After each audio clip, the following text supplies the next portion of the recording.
Blog Talk Radio. Good morning. This is your host, Llorraine Neithardt, and you have reached Venus Unplugged, your heartbreak hotel.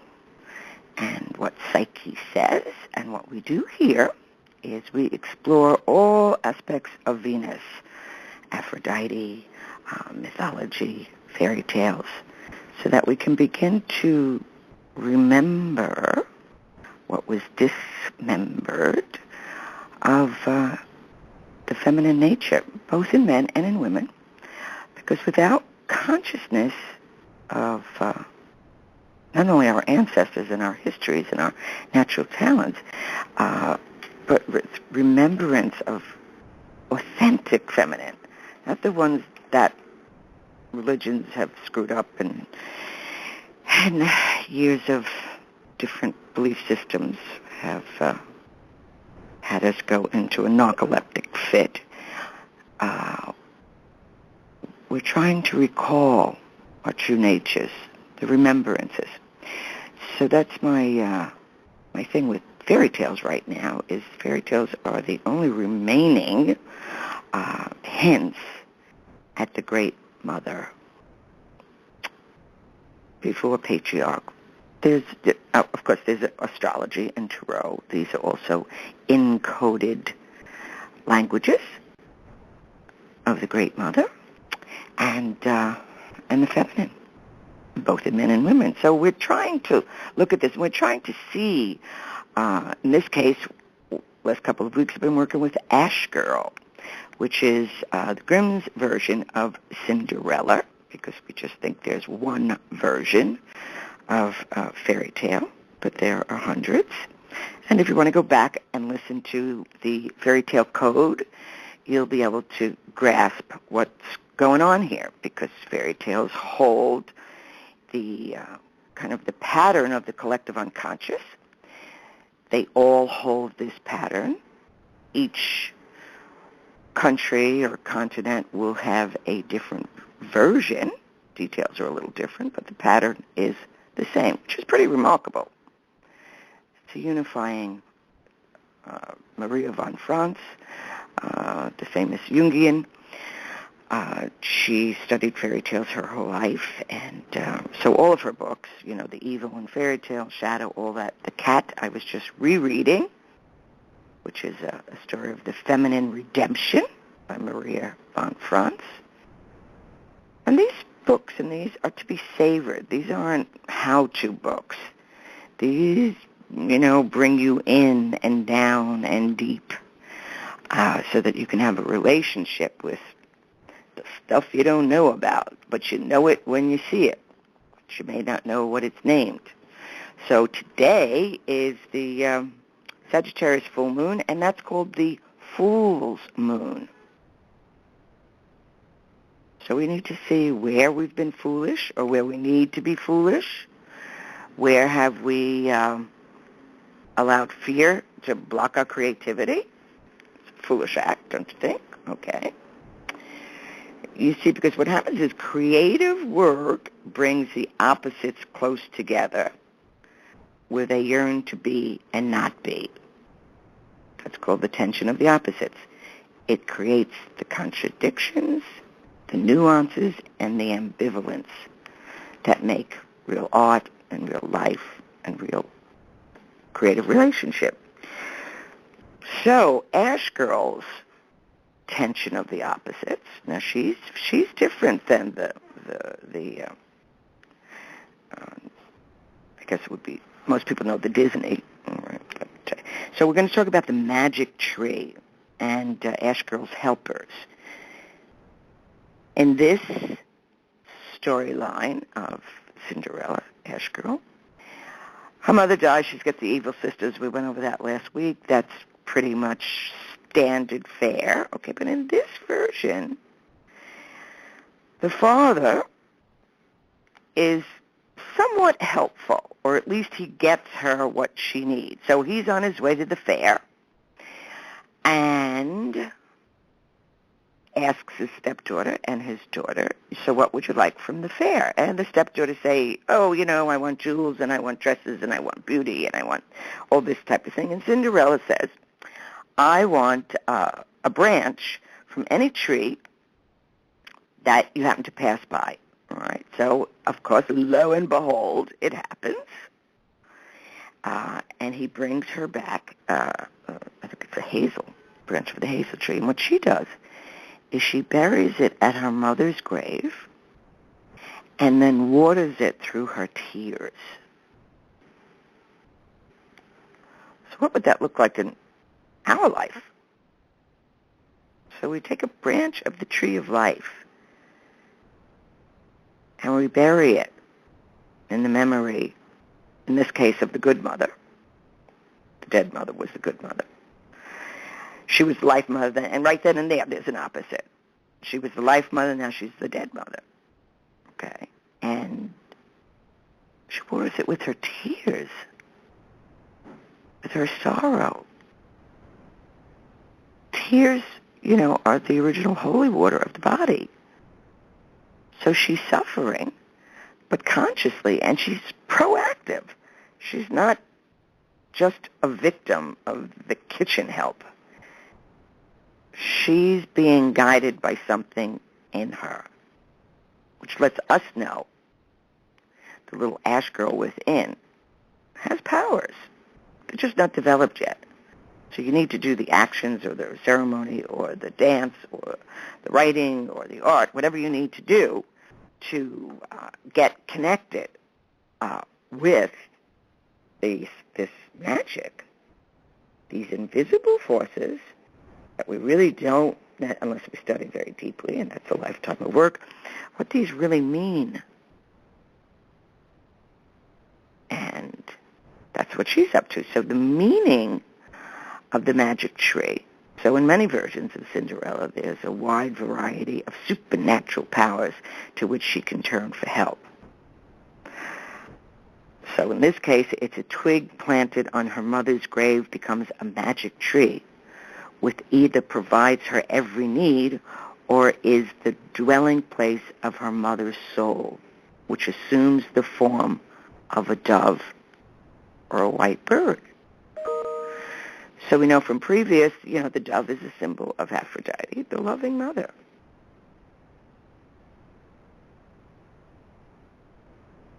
But where can you plant a tree? You can draw it.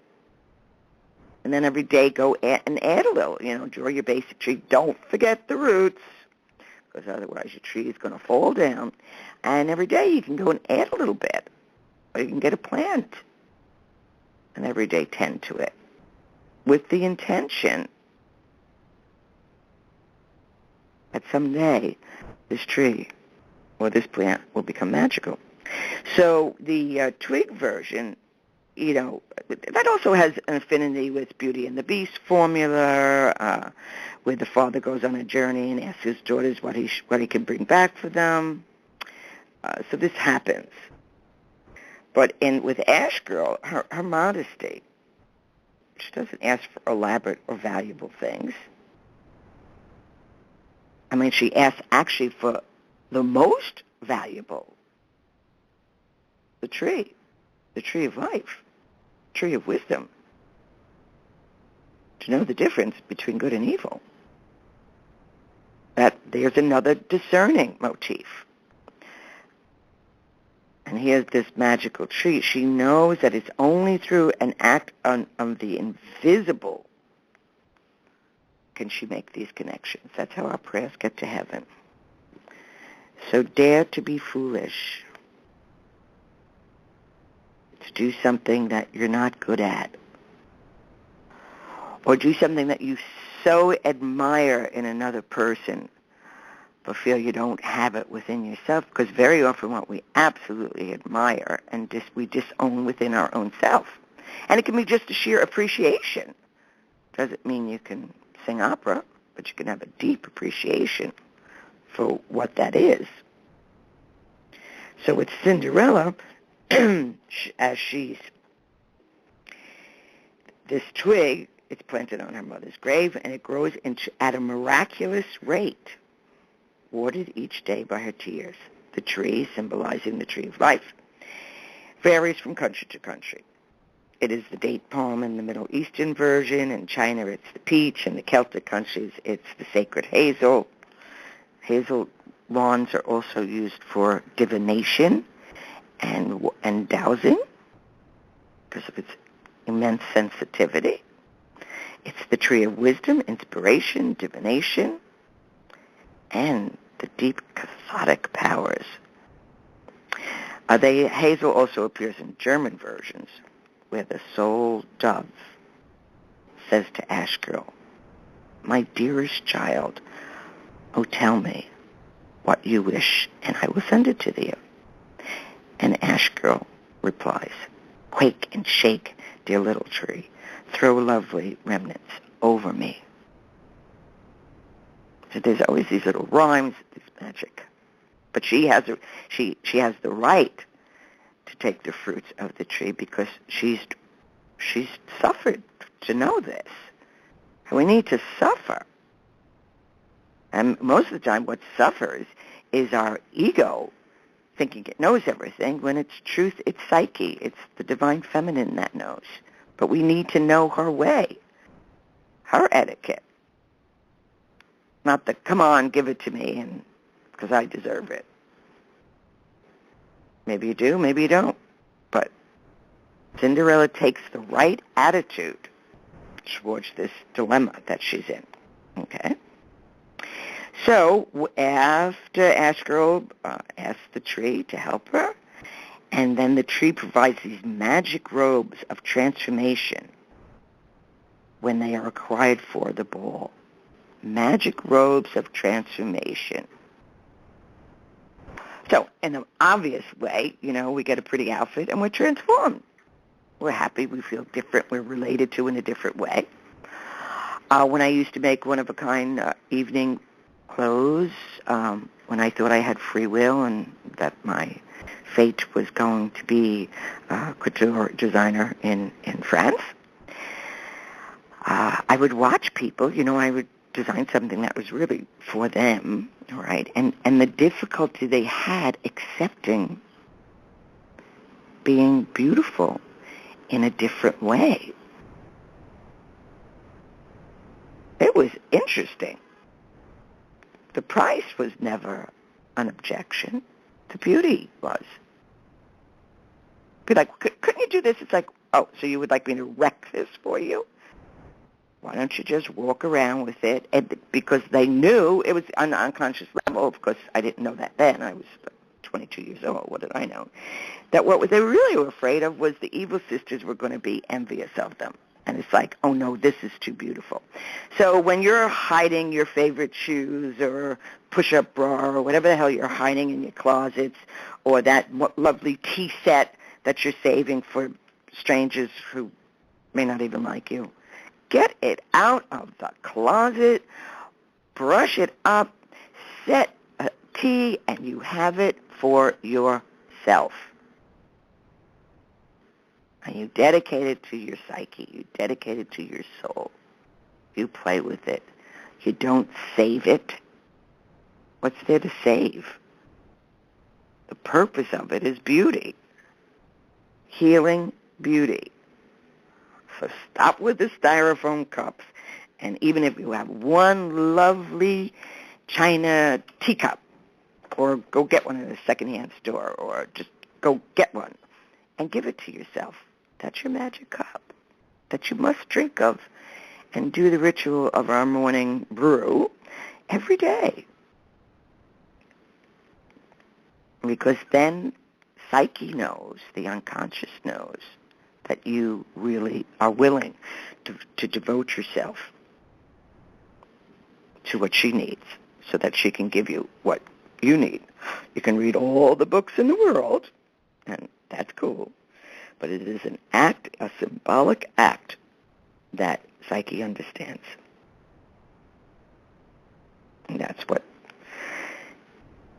Ash Girl knows intuitively.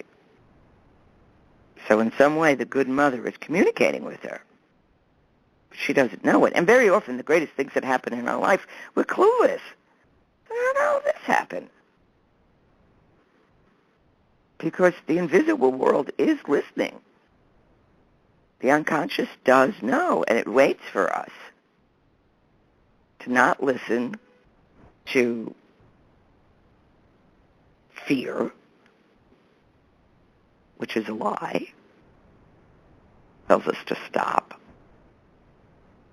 It doesn't have the right to steal your life force, and yet we give it to because nobody told us. You don't have to listen to that. I mean, we can be cautious. I'm not saying to put yourself in harm's way, although sometimes it is a good thing, certainly psychological, to put ourselves in harm's way and overcome it. If we have a nightmare, work with it. A nightmare is a dream that's bypassing the ego.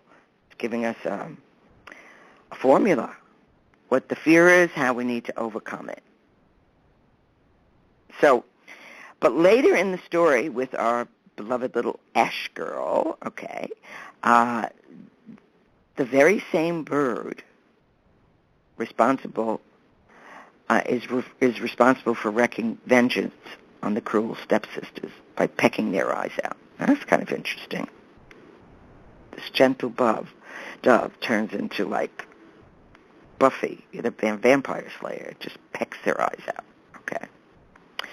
And nature does have all those opposites. What that's about.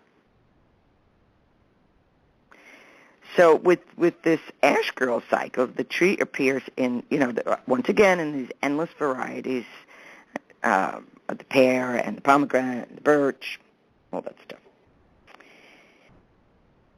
The silver bow of the Celtic underworld in French versions. It's a little apple tree to Venus. Okay. So the magic tree can also spring from the buried remains of helpful animals killed by the stepmother or from 3 drops of blood. It then becomes a treasure tree, a wish-fulfilling tree, and the tree of life of the Eastern paradise. And it provides the robes and the treasures and the food and the wine and the fruit for the persecuted child. So that little persecuted child within us is persecuted because we won't mother it. We won't listen to it. We leave it to rot. Or we dislike it. Or it takes all our nonsense. And, that persecuted child is also the holy child. What does she need? Or what does he need? That's between you and your inner divinity. Nobody has to know. But to dialogue with them and to get a sense they're very, very different than you are. And they're like strange and wondrous things. So you can't, in imagination, let them draw some pictures or read them fairy tales. Do something that they like. That you may say, I'm too busy. I got to get this done. Shut up and read them a fairy tale. Because if we don't give Neptune, the god of illusion and delusion, time, it will steal time. When you look away and then you look back and an hour has gone, there's been a theft by Neptune. It says, you have not reveled in my world of illusion and delusion and magic and possibility. So I'm going to steal an hour. Does it all the time. I start my day with Neptune because I know, it's going to get me. So my first hour or 2 in the morning, I usually get up about 6, and then from 6 to 8, it's like I am in writing dreams, I'm in Never Never, where I'm really not quite sure what I'm doing. But then, 8, 9 o'clock, then I'm ready to step out of that world into the tasks and the reality of the day. So that Neptune doesn't mug me in the middle of the day when I'm trying to achieve. So these trees also, the tree symbolizes shelter and protective aspects of the feminine principle. It often provides actual sanctuary for Ash Girl. And this is a well-known myth. For heroes are often born from a tree, like Adonis from the myrtle tree, or Osiris was enclosed in a tree, and the Egyptian sycamore, or the tree of life, had divided arms laden with gifts, as in the philosopher's tree, the alchemical tree. Hathor was portrayed as a tree giving nourishment. Hathor is the Egyptian version of Aphrodite, and the pine of Attis and the fir of Wodan, which is now the Christmas tree. So trees for gifts and lights, and the latter symbolizing the fire that could be kept in a tree during life. The life of the person being then bound up with the tree of life. So the belief that spirits of the dead could live in trees was the reason why they had a prohibition against cutting them down or lopping off branches in a churchyard. So also the tree of life. Now they now have something, which actually I am going to do, where when you leave this earth plane, for those that are interested in cremation, as I am, I would prefer to be cremated, and then you can get this kit, and you put your remains in this kit, and then you put it in the soil, and you become a tree. Now that just does it for me. I think that is glorious. I mean, you can have the ancestors' forest, okay? So what a beautiful way. I don't want to be stuck in a box. Be a tree. Forever useful. Now I have a negative version of a tree. I mean, this is my response. There's this book, it was this kid's book called The Giving Tree. When I read it, I was furious. Everybody was like, it's like wonderful. What about the tree? So it's this tree, this story, this kid, and he chops her branches off because he wants to build a house, and then he wants to build a boat. So he keeps on coming back, chopping her off, blah, blah, blah. He becomes an old man, and she's a stump. And he needs a place to sit. Now, at this point, I want to kill this kid, right? And the tree says, well, you can sit on me. Well, you know what? That doesn't fly in my world. And that's that hidden message of the woman always gives. She gives of her tree. She gives of her sap. She gives for this selfish, what did he do for the tree? He didn't do anything for the tree. So that definitely hit my golden shadow side. It was like, I don't like this. This is off. And I don't want to be. I certainly want to be a tree of wisdom and given. But you're not cutting my branches down. So you can have what your sorry-ass selfish self wants. But that's the way I see it. Okay. Others make it like, oh, isn't that wonderful? Well, we're over that. This is 21st century. So this tree, this Cinderella tree, it's this beautiful tree that gives Cinderella the dresses and the vehicles and everything that she needs in order to get to the ball. Who knew that this could happen? So, and the animals that help Cinderella, you know, in these different stories can be cows and lambs and foals and bulls and bears and wolves and ermines and fishes and eels and mice and toads. I mean, these are all these holy animals. Sometimes the tree growing from the animal bones, because there's one version of Ash Girl that she takes the bones of an animal and she buries those, which is interesting. Well, in a sense, you know, our version of the tooth fairy. Teeth are our bones that fall out. And we hide them and we bury them, but the fairy comes and gives us something. So these are all the remnants of ancient memory. And that's what we want to get in touch with. To bury the branch of life or the buried branch of your life that needs love and caring, to do your grief work, to know what you've lost, so that you're empty, so that you can begin to regain it.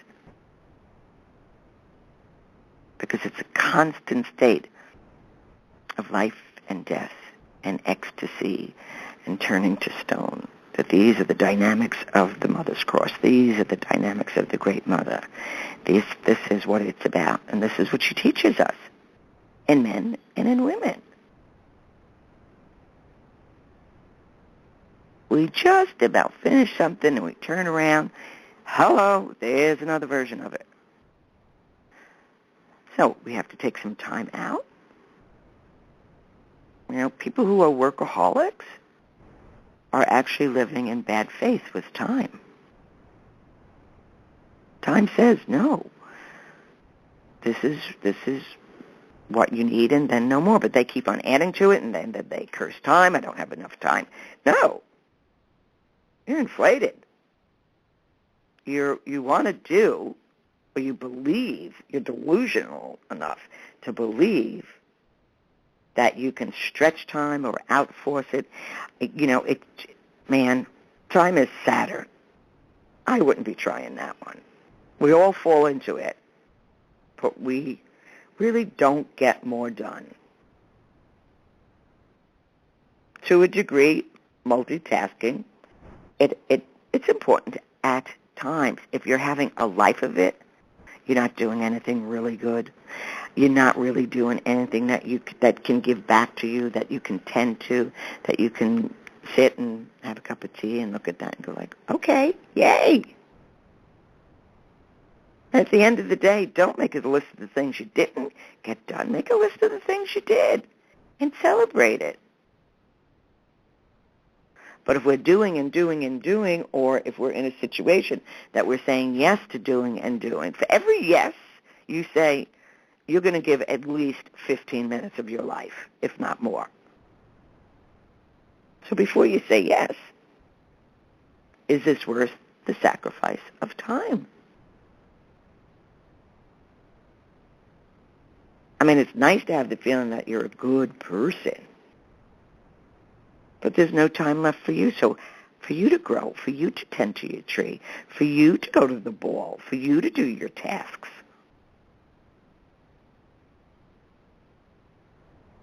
because we said yes too many times. You've got to be careful with that yes. And if you say a yes, that you realize, like, God, I was just buying the moment. And thanks to Nancy Shanks, she gave me that phrase. People will say something because it feels good in the moment. But they don't mean it.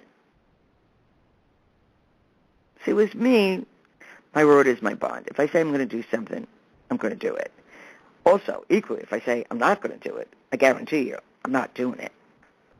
That I learned a long time ago, especially when I was studying the esoterics of magic and metaphysics and all of that. Like, wow, the word, it's awesome. So, be to thy own self true to what your nature is. Be respectful of time, to breathe in and to breathe out. Don't compete with Saturn to do everything. When I know I have to do a project, I love tasks, I love projects. I mean, it just makes me happy. I always times it by 3, both financially and with how long it's going to take me, because I've done so many projects. I know there's time that goes on internally, and then there's the reality of time externally. So speaking of time, I will see you next week, and we're going to go over Ash Girl's tasks and what that's about, the tasks in our life, and have an absolutely glorious fool, dare to be a fool, dare to do something ridiculous, or say something and not even be right, but just go, hey, throw it out there, see what happens. Say no if you're always saying yes, and just watch people flip out. But have fun, be joyful, and take your soul out for a walk or a dance or a movement or listen to something that makes you happy. All right, next week. And go to my website, LlorainneNeithardt.com, or call for appointment, or just go play. It's summer. Bye.